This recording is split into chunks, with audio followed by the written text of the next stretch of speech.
که طالبان په دغو ګواښونو غور ونه کړي نړۍ بل بدیل لټوي. د جمهوریت ړنګېدو د سیمې هیوادونه او د نړۍ ابرځواکونه اندېښمن کړي چې د ثبات لپاره له کومو لارو چارو کار واخلي ترڅو افغانستان کې د قدرت خلا ډکه شي او عادي تعامل پیل شي. د طالبانو پر راتګ سیمه کې نور خوځښتونه ډېر او د حکومتونو په وړاندې د غږ پورته کولو جرأت جدي شوی. د هندوستان او پاکستان ترمنځ د کشمیر خپلواکۍ مسأله او په پاکستان کې د پاکستاني طالبانو د بریدونو زیاتوالی یې ښه بیلګې دي. د چین، روسیې او هغې امریکا چې له 100 کلونو مبارزې وروسته ناکامه شوه د افغانستان پر مسله له یو بل سره په مقابله دي. خو طالبانو ته نه یوازې دا چې د یو حکومت په توګه مسؤلیت ورلغاړی دی بلکې مکلف دي چې له دغو او گاونډیو هیوادونو سره پر یو داسې سیاست اتکا وکړي چې د اوږدمهاله ثبات لامل شي. که چیرې طالبان خپل اوسنی لیدلوری پراخ نه کړي او د یادو هیوادونو غبرګونونو ته پام ونه کړي نو له شک پرته چې د دغو هیوادونو په تاثر به نړیواله ټولنه افغانستان کې پر یو داسې بدیل راضي شي چې د مخکني حکومت ځینې مهم غړي به هم پکې ونډه ولري. نړیواله ټولنه لا هم منتظره ده او حالات څاري چې نوی سرپرست حکومت څومره انعطاف ښیي.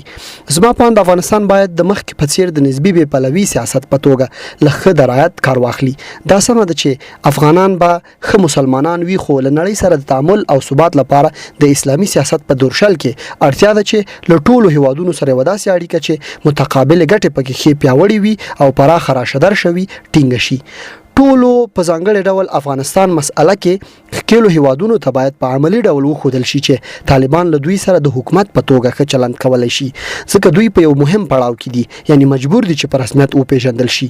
مخکې مې د بدیل خبره ځکه وکړه چې د افغانستان په اړه د روسیې او ایران غونډو ته په پام امریکا افغانستان کې د داعش او القاعده ډلو په وړاندې د بیا او جدي مبارزې پیلولو خبره کوي ترڅو طالبان دغه ګواښ ته نظر وکړي او سیمې هیوادونو سره په تعامل کې د امریکا خبره له پامه ونه غورځوي. داسې ښکاري چې د همدې لپاره امریکا له طالبانو سره دا وار په داسې خبرو اخته ده چې افغانستان سره د امریکا اړیکې له پخوا متفاوتې ټینګې شي. دوی له ډېر وخت راهیسې افغانستان لپاره د نوي سفر کې پرانستو خبره کوي چې ممکن د نویو اړیکو ټینګول یې ترې مراد وي او په همدې پار په قطر کې چې د امریکا یو ښه متحد هیواد ګڼل کیږي خبرو ته ادامه ورکوي.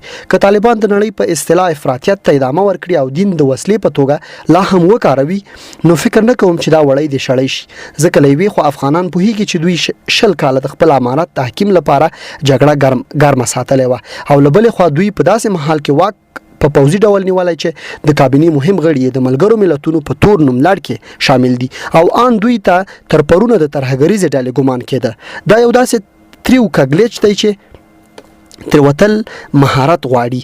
بل مهم ګواښ داخلي ګوندونه او مخکنی مطرح څیرې دي. دوی ته د حقیقت په سترګو کتل اړین دي او بابې ځای ګڼل به یې تېروتنه وي.